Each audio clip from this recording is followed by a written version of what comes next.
We turn our attention now to one of my favorite scriptures in all the Bible. In a sermon series that talks about the nature of our God. Of course, we're going to talk about Jesus. What are we doing?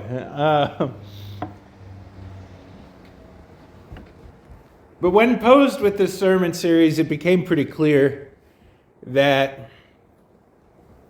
when talking about the nature of Jesus, as we move off of characteristics of the Father, the Creator,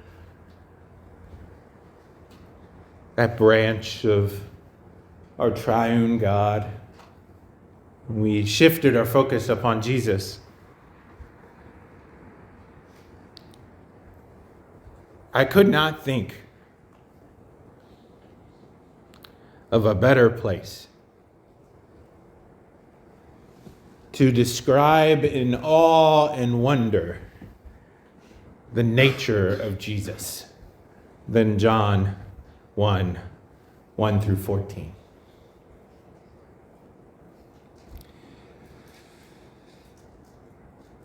Today we're going to be talking about some characteristics of Jesus that make him incredible, awe-inspiring. And then we're going to talk about, well, what does that mean for us? He is Lord, and if he truly is all of these things that John is going to tell us, what does that mean for us?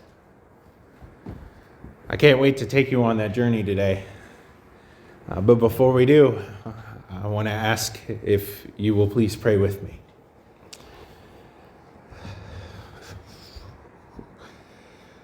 Father, I come before you, a servant to your call. May you speak through me, in spite of me. And let us do justice to your word this morning. Amen. All right. Our scripture is John chapter 1, verses 1 through 14.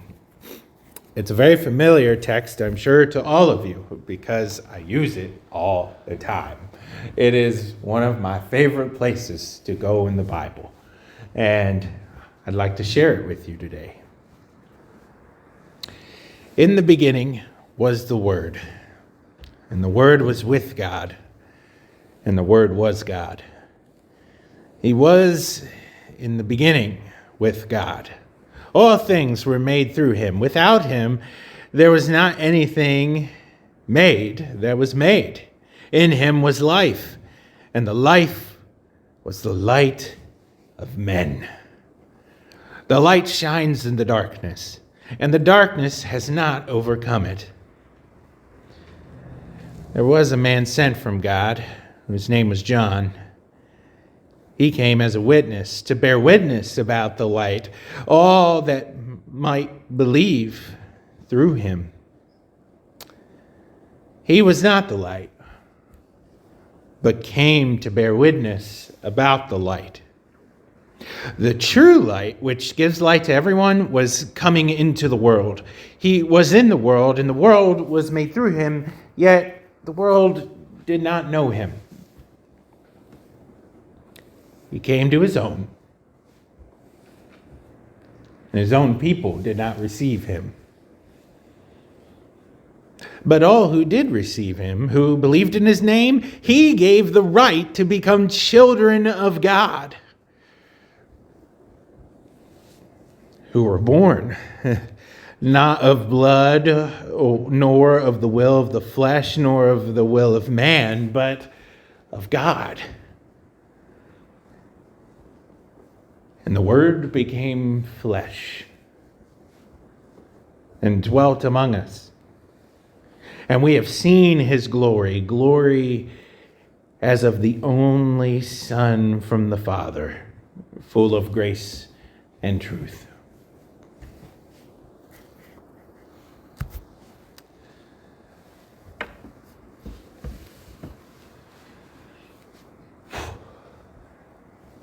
Is one of my favorite passages of All of Scripture.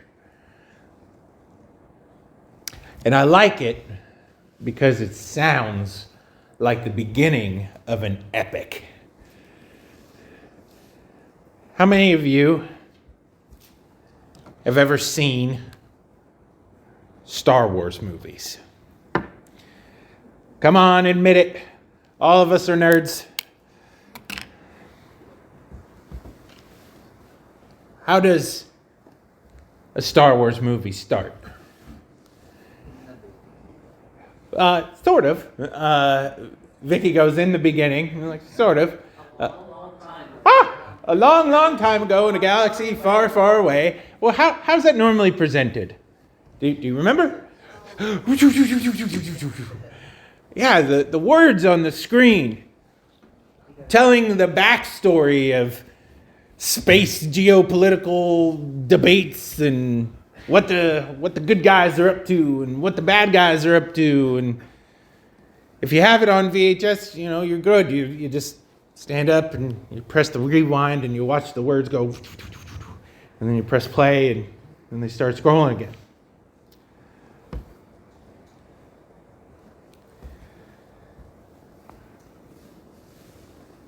The beginning of John sounds like the start of an epic. He lays out the foundations of the world, and it is so dramatic and so powerful. Well, every time I read it, I always picture it as something very similar to the start of a Star Wars movie. You're looking at the stars across the vastness of the universe. In the beginning. And then you learn about the Word. Ooh. What a player we have here. And then you learn about the Word and how He formed the world. That sounds kind of cool, kind of epic. And then you learn about the rest of His story. And that's just the first 14 verses. Here in the Gospel of John, we get a glimpse, a quick snapshot, the words rolling over the screen, catching us up to speed from the beginning of time itself to what John wants to talk about. In 14 verses.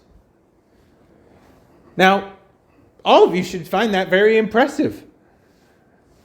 I can preach on one word or one verse, and it takes me 40 minutes to do it.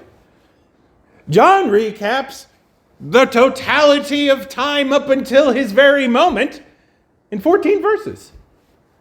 I think that's pretty effective. But today I want to talk to you not about how epic this is, not in the sci-fi sense of it all. But I do want to talk to you about how awesome and powerful Jesus Christ is. What He's got His hands in. What holding the title of Son of God implies. The weight the title brings, the duty in which it holds, and how John sees it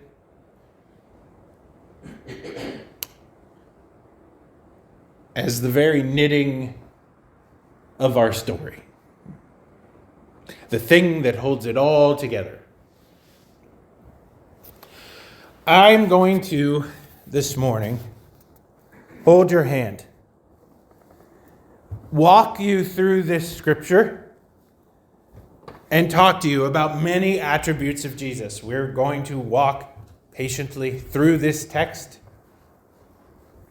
but hopefully effectively. And then, at the end of the road, we're going to take a look at that and go, if He is our God, if He is really who He says He is, which we know is true, What does that say about us? Can't get there if we don't talk about Jesus first. Let's take a look up here. Again, this is going to feel different than a lot of our time together. So if you're in the business of taking notes, get ready. We're going to be talking very quickly about many attributes of Jesus. The first is that he is timeless.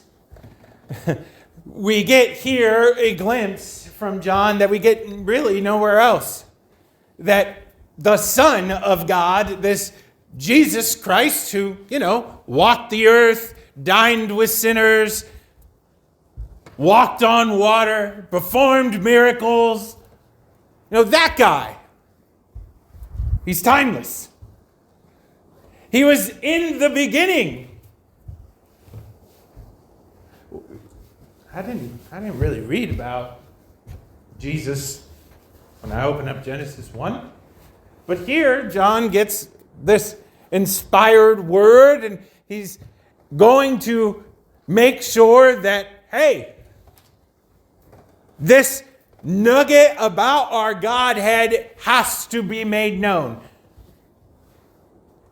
That in the beginning, was the Creator, but also Jesus. But did you know if you examine Genesis carefully, you see the Godhead? See the Spirit of God hovering above the waters. It's the Holy Ghost. You see the Father, the Creator, walking amongst the garden. He's the one giving the command, let there be light. And then, right before Adam is made, not you, sort of. There's a proclamation made from God.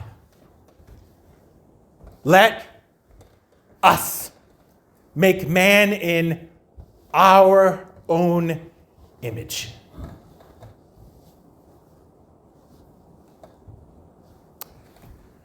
It's pretty cool. John affirms it here. That wasn't by mistake.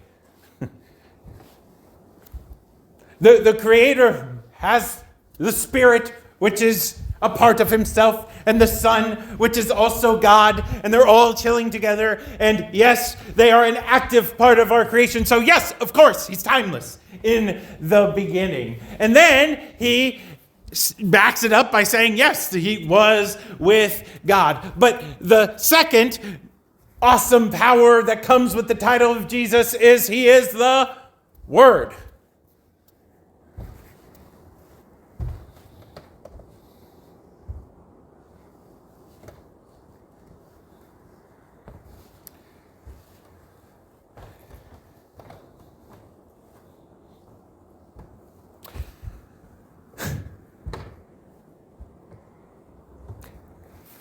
A couple months ago,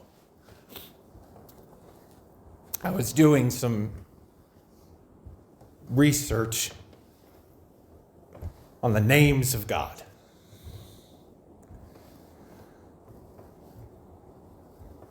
One that I'm sure a lot of you are familiar with is the name Yahweh, right?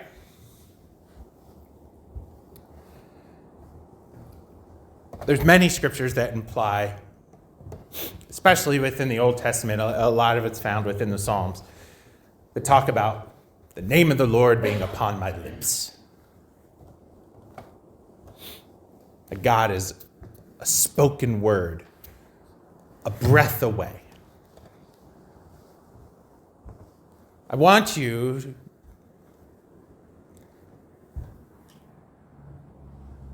to breathe in through your mouth, slowly, purposefully, and then exhale. Well, and it doesn't have to be loud or dramatic. But at the end of the day, a quiet breath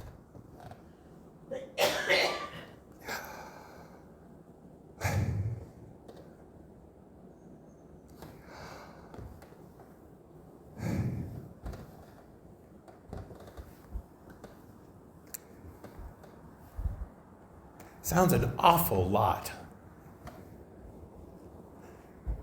like Yahweh.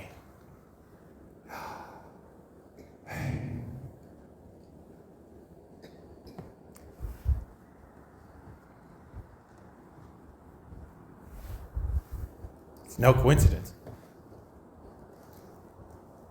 that if the breath we breathe is the one imparted to us by our Creator, which hangs on our lips with every breath we make,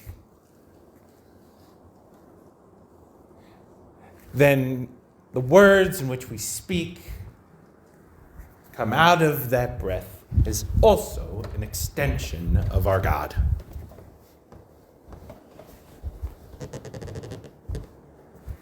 He's the Word. He's the binding of all true and noble speech.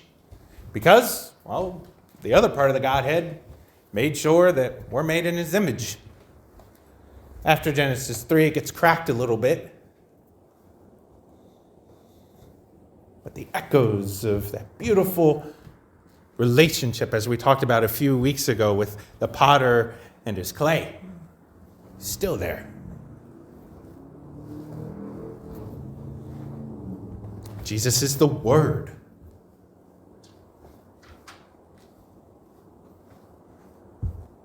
His words hold life. Whether it be in the Bible that you have in your hand, or the Bible that you keep on your nightstand, or the very words that leave your mouth.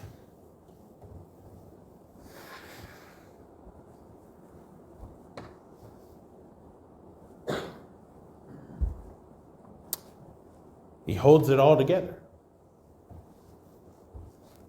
How do we know that? Well, verse 3. Without Jesus, none of this is happening. All things were made through him, and without him not anything that was made was made. In him was life, and the life was the light of men.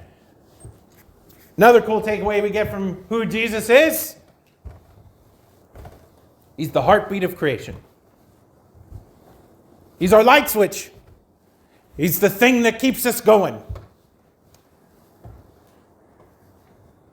I learned so many lessons from a lot of you, way more than you give yourself credit for. One that I keep very close to my heart is one lesson that I learned from Gloria, who has since gone on to be with the totality of our Lord. And one of the lessons that she always circled back to when talking about the need to make Jesus known is, I just don't know how people do it without him. She understood that he is the light in a very dark world. And without him, it's almost unfathomable how people do it. I'm very thankful for those lessons, because it's affirmed here in Scripture that, yes, he's all of these things, and indeed, he is the one who is the catalyst for all of creation, and now he is the sustainer through it in a very dark world. But all of that is just the creation portion of the Son of God. What else is there? Well, he is deserving of worship, deserving of recognition. We read here this passage from 6, 7, and 8 about John the Baptist. John understood Jesus is so important, and he is worthy to be made known. What comes with the label of Son of God is the ownership of being worshipped. John understood that. We read about it there. So he's all of these things in creation. Once he becomes flesh, he is worthy of our worship. Even before he becomes flesh, as part of the Godhead, he is deserving of our worship. And then he is an equal opportunity lender of this light in verse 9, which gives light to everyone. He was coming to the world. And then in verses 10 and 11,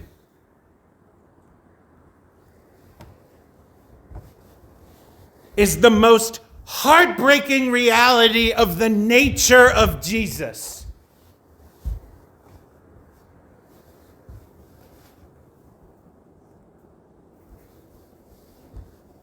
Not all will get him. Not all will understand him. Some will reject him. And it's been that way since Genesis 3. But that, Christian, is a truth you have to understand. We want as many people in the boat as possible, but the very nature of the Son, the one who gives free, also gives a choice to his creation to accept him or reject him. It's always been that way. Israel, time and time again in the Old Testament, God's not a puppet master in the sky telling them, directing them where to go, but rather is continually with them and goes, if you worship me, I will bless you. I will sustain you. If you curse my name, welcome to the era of kings and judges. But I will not force you to abide. Jesus, same way, comes in, rejected. It is a hard reality of wearing the title Son of God. There will be people that reject you, even until the point of a cross. It comes with the territory. But he is also a giver of great blessing to those who do believe in him. Everybody who believed in him, he gave the right to become children of God. You learn more about that in the book of Romans. And it is this beautiful power that Jesus Christ has that, yes, I am the creator of all things. I am the sustainer of life. I am the words upon your lips. I am worthy of your worship. I come and dwell with you. And I also can adopt you into my family and give you the benefits of all that brings. I'm willing to do all of that for you. And verse 14 is the most beautiful reality of it all. He steps out of heaven and does it personally. All of those great and awesome traits about our God does not have to be seen from far away. He steps out of heaven and dwells among us. Our God is a personal God. And is so magnificent, wonderful, and powerful. And even if all Jesus ever did was dwell in the skies of eternity and look upon his creation, he's still worthy of all of our praise, honor, and glory. And yet he goes, nope. I want to share it with you. I want to give you it in technicolor. I want to put it in a box that you can understand, see, grasp, eat with, have adventures with, see my awesome power and wonders. I want to do that for you. How great is the Son of God?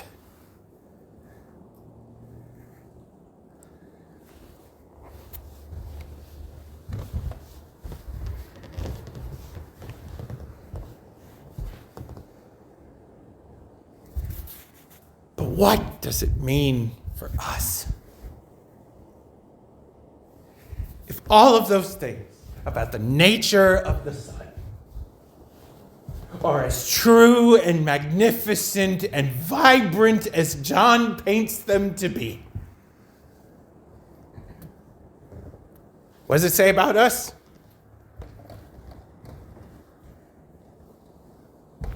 We're people that can't afford to miss out.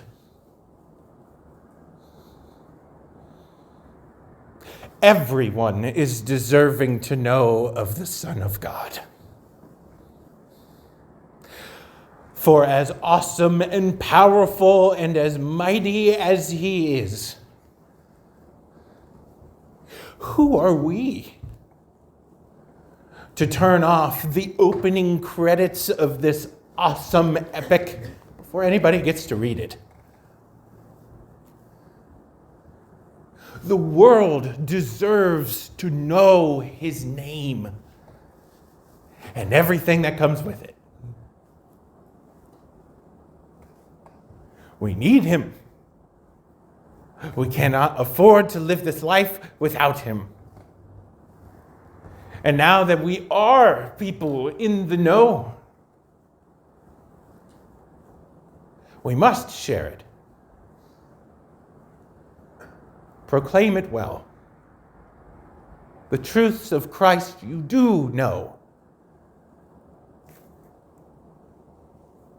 that make him the Son of God.